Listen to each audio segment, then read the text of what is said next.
This program is brought to you by Spirit in Mind LLC.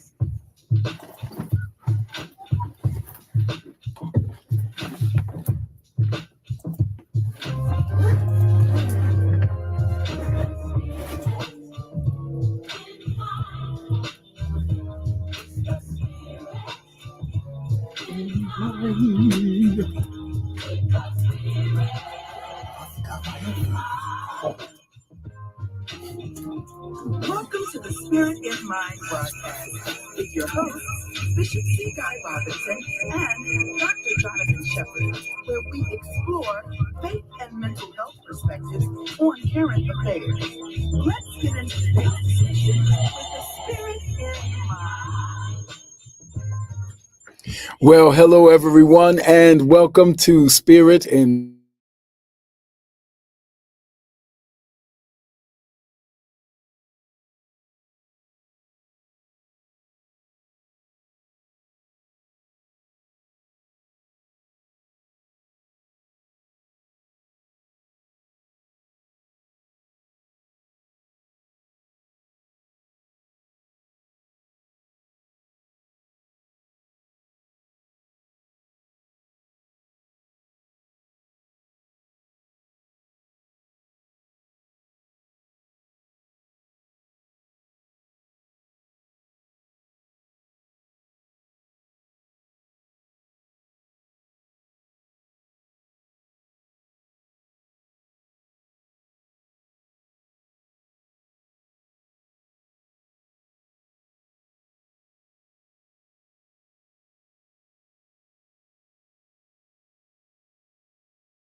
go and pick up this book.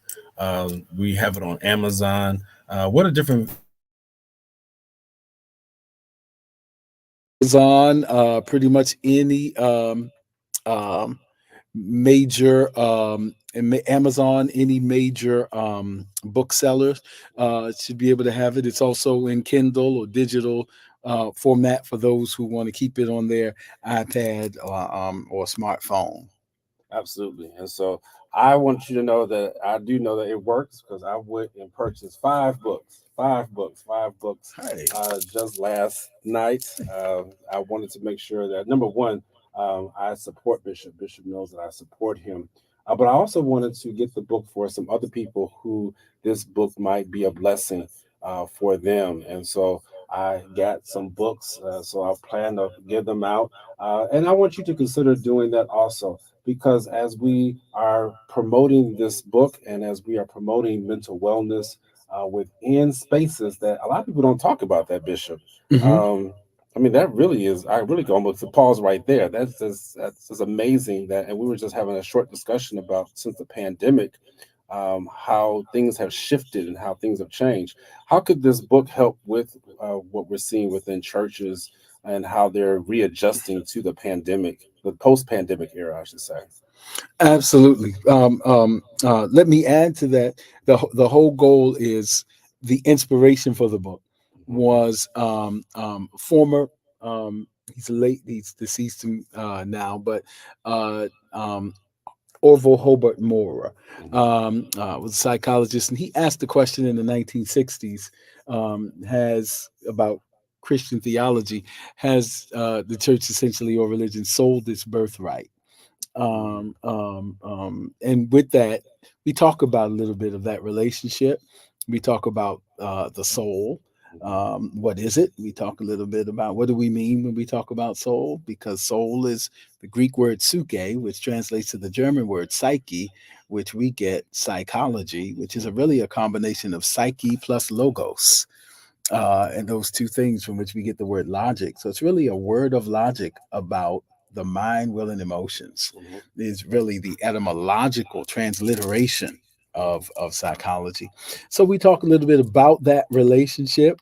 We talk about what the, quite frankly, what the APA called a two-way street of hostility Mhm. that was being reconciled. Mhm. So we talk about that, and that's important so that we have understanding. And so I want to modify one other thing. Not only is it purpose to give um, church leaders Mhm. a broader understanding of psychological ideologies and approaches, but it's also could be helpful to help mental health professionals Mhm. to have an expanded idea of Christian theology, particularly even those who happen to be Christian but may not, bring that into their practice. But it's important to know what we call in the academy the theoretical orientations, Mhm. so that you know where the boundaries are, where the differences are, and appreciate those differences without the vitriol. Mhm. Yeah. Mhm. Yeah, and thank you, Angela Perkins. She's asking me what's the name of the book, and so Soul Care Birthright. So you can look at that in the chat, and so please go there. Like I said, I have purchased my copies with the S. Purchased my copies, and so we want to make sure that you all are doing that. Go again, spread the word. Thank you, Bishop, and I just really want to say thank you from all of us for utilizing your skills and the efforts that you have made. I know that it's a sacrifice when you put out such a literary work such as this. And so thank you. And I know that you all will be the better for getting that book. So, Bishop, I'm going to leave it there. Absolutely. And thank you, everyone. Thank you for your prayers. Thank you for your support. It's a labor of love because I absolutely love this, if you will, Venn diagram. Some of you may remember that from math Mhm. class with the two circles, but there's this place where they overlap. So Mhm. although they are distinct, there's a place where they connect. And I love living at that intersection of Mm. faith and mental health. Wow. So we're ready to get into our show today.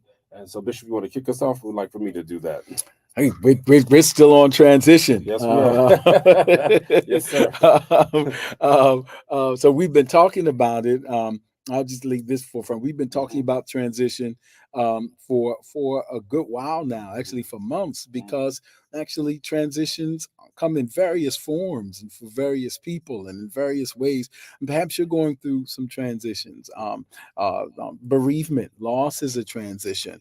We've talked about transitions in our culture and the Key Bridge, which I drove by today, Wow. and was reminded once again of that space and that empty space there. We've talked about the metaphor for what that could mean about the transition that we're going through as a city, corporate transitions, organizational transitions, family transitions. Maybe some of you had not just a loss can transition a family, but a new birth, a new member in the family can change the dynamics of the family. Remarriage, quite frankly, merged or blended families. All these things are transitions. Many persons have graduated just a few months ago, going to a new school, getting ready for transition. And so we've been talking about those various aspects. So Dr. Shepherd is going to take it from here and lead us in today's nuances of this conversation. Absolutely. And we have been really focusing on how do you manage the transition once you have arrived to that new place. Once you have arrived in that new place, the new place series, as we've called it, or living in a new place. And as you know, we've been talking about how to keep your mind strong. We've talked about the ability to heal and what it's taking for us to heal. As Bishop just mentioned, the Key Bridge, and we use that as a metaphor as how we have cleaned out the areas, whether it be on the surface or underneath the surface. And even as we were just discussing, as Bishop mentioned that he drove past, just that hole that's still there, that really spoke to me that you can do the work of healing, do the work of cleaning out, and yet there's still a gaping hole that is still there. As a physician, I do know that you can heal, and it doesn't necessarily mean that those two sections where there was a wound have come back together. Uh, I do know that, and isn't that something? How you can heal, but yet there still be a hole there. There still be a something that used to be there is no longer there, and so this really works well with what we're talking about. That from the healing point, we go to talking about strengthening, and just want to strengthen our minds, because it really is an area that when you go back to look at something, when you go back as you transition, you want to make sure your mind is well, that you're strengthening your mind. And I've talked about some of those skills, and I want to repeat some of those things that we have talked about and how to be able to strengthen your mind. Some of those skills that we are very important to work on strengthening your mind. Number one, we talked about task initiation, being able to start a task so that way you can overcome the procrastination. Many times, as we get settled in, after we've done the work of healing, we're like, man, I'm done. I'm tired. I'm pooped out. I don't feel like doing nothing else. And then you find yourself at a stagnant place, if you would, healed, but not doing any work.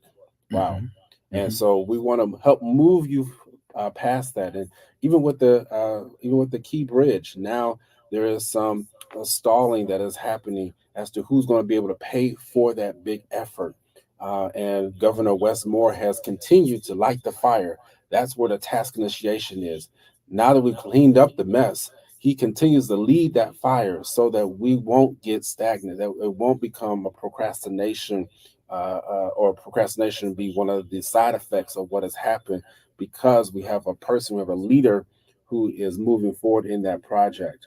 Then number two, how to be able to strengthen. Number one was task initiation. Number two was planning, mapping that road to success, which is so important, which is what we also see if we continue with that metaphor. There has to be a plan. There has to be something that you are working towards. There has to be a goal, and there should be a strategy. There should be something that you should be able to go back to. I know Bishop can talk about this. How can you have a vision if you don't have a plan? And make sure that the plan is readable, that you know how to be able to read it. It's funny. I'll write something sometimes. I go back to read it. I said, wait a minute, what was I trying to say? And so one of the things that I want to make sure that people do, we plan. Task initiation planning is the third one that I'll start right here, Bishop, is organization, which is mean that you're streamlining for efficiency. That means that you can start the task, you can plan, but you want to work toward bringing people together, be organized. Have you ever worked with somebody before and it seems like they have all the components? Ever started a puzzle? Let me use that as an analogy or as an example. You have all the different pieces in place. You have set down and you're ready to begin, but you just don't know where to begin. You're just not organized. You don't know if you should start at the top, at the bottom. You don't know if you start with this piece or this piece. Ever worked in a situation like that or worked with people like that? That can be very daunting and almost deflating, really, when you don't have organization. So these things are what helps to strengthen your mind. Once we've cleaned out, once we've gone through the healing, the task initiation, the planning, and then the organization, these are things that I want to share with you all today. Skills to help strengthen your mind. Absolutely, absolutely. And I was watching. We just talked about the bridge piece today, and that healing part is so, and the procrastination piece, the getting stuck, and all of that, is so important to work through that. One of the images that is being shown this past week is actually the image of the Dolly, the ship that had its own issue and Right, really caused the damage right, due right, to its own issues. right. But this week it returned Mhm. and for repairs in Norfolk. So that the image, I don't know if any of you have seen it, is the image of the Dolly leaving and sailing right past or right through the gaping hole. Mhm. So it is a powerful symbolism for releasing. Wow. Can you release the offender? Which is the actual biblical definition of forgiveness. Yes. Forgiveness transliterates in scripture to mean I release you. Wow.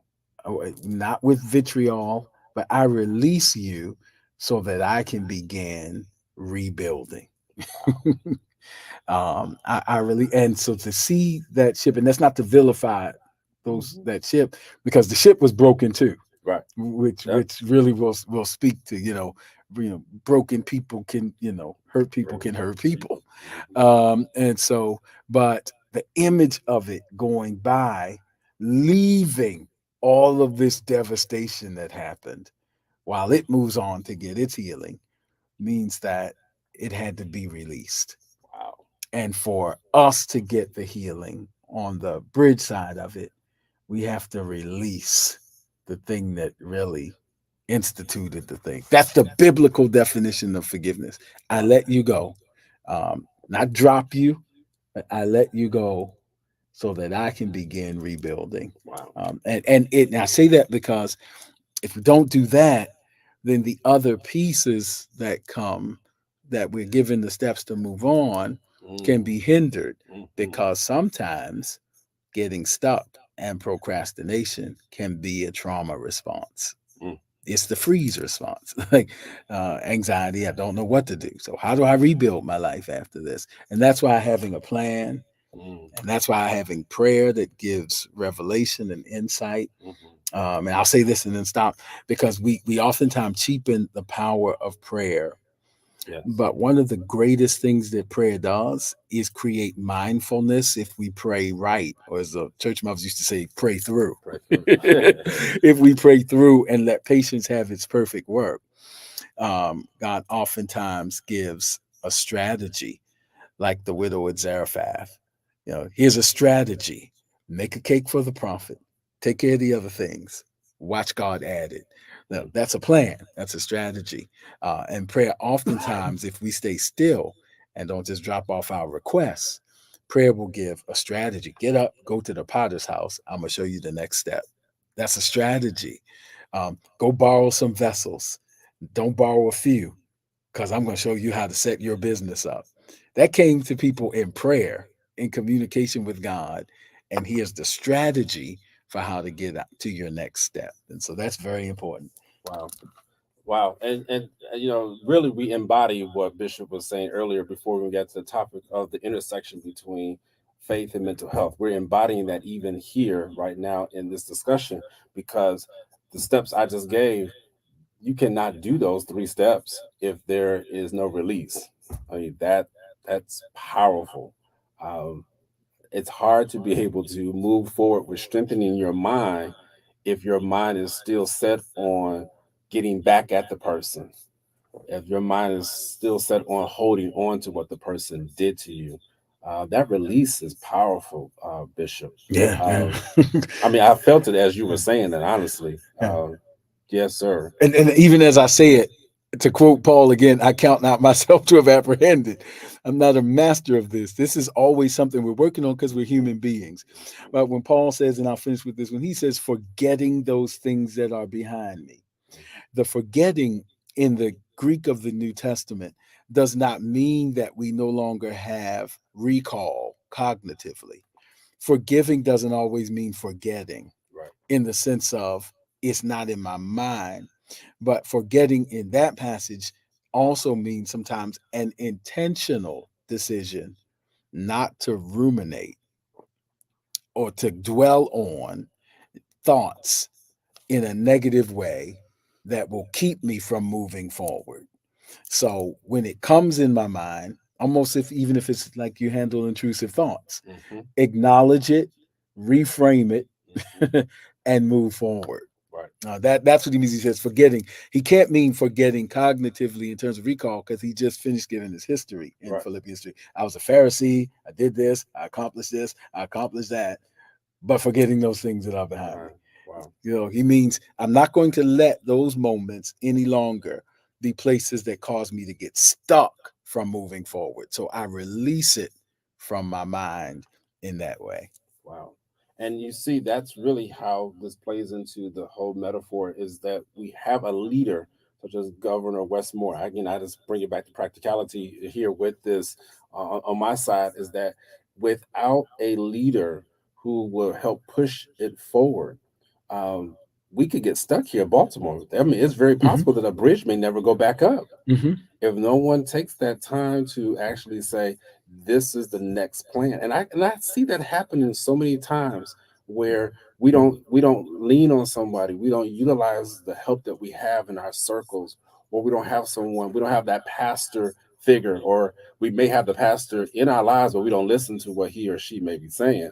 We don't allow it to push us forward. And so I really am feeling that. I'm thankful that we have persons who can help lead us in that initiation, that task initiation, overcoming that procrastination. And even when you're struggling, and that's why I guess it's resonating so much within me, is that even when you're struggling, even when you know that, wow, I know I need to get up, I know I need to move forward, I know I need to help and moving the big boat out of the way and release whatever this is that I've been holding on to, know that there is help for you. Man, Bishop, I tell you, I just really feel that so much. There is help for you, so that you can help to overcome. You're not in this thing alone. That's really what I want to say. Many times we do feel like we are alone in this, and I feel you all out there. But we want you to know that Spirit and Mind is here to help motivate you. The people in your circles, your circle of influence, your pastors, your parents that are still alive, or people who you know who are influential in helping you to move forward. I can even hear people who are stuck looking for jobs, and that's been a huge issue right now. I can hear about people who are struggling in the economy, people who are really trying to find even a new place to live and things like that.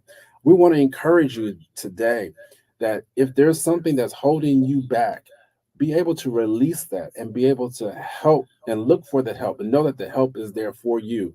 I know I'm going a little bit off script, but Bishop, I tell you, this really is just it's tugging at me hard here. Yeah. If you get a chance, because the image is better than 1,000 words. We're in our last 2 minutes or so, less than that. But if you get the image, look at the departure of the ship Dolly, because you'll literally see it sailing past all of the damage that was done. And this is so powerful because when you release persons who have offended you, you can't focus on what it may look like, because it may look like the dolly was just leaving to go about its own business and going on to live its best life while you're still broken. Wow. And you could really get in this place of saying it seemed like they getting away with it. Mm-hmm.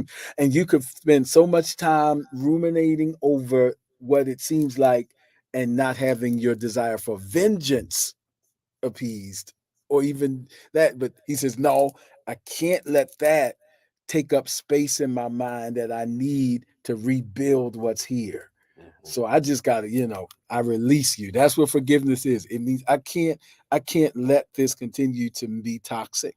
And in that way, I would submit that forgiveness is an act of self-care.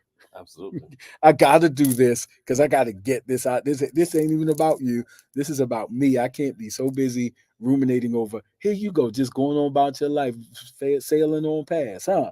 If I focus on that, I won't have the energy to rebuild what needs to be rebuilt.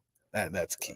Absolutely. And we're heading into the second half of the year. So come on, those who need to forgive, let's go into the new second half. I won't say the new year, but the second half of 2024, moving forward and forgiving and releasing. Powerful, Bishop. Oh yeah. So we'll continue this in our future times. We hope that Spirit and Mind has been helping you, blessing you. Thank you for your support of the Soul Care Birthright. Again, it's available. And would you let someone know that we're here? Because we're here every weekend, and by the grace of God, we look forward to seeing you the very next time right here on Spirit and Mind.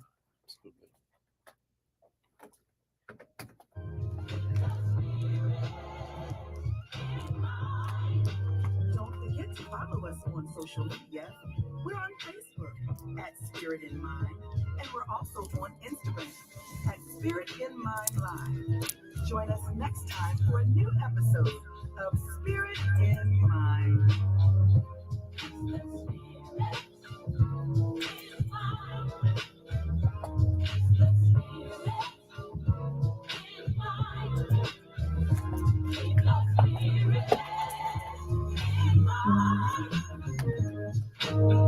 This program is brought to you by Spirit in Mind.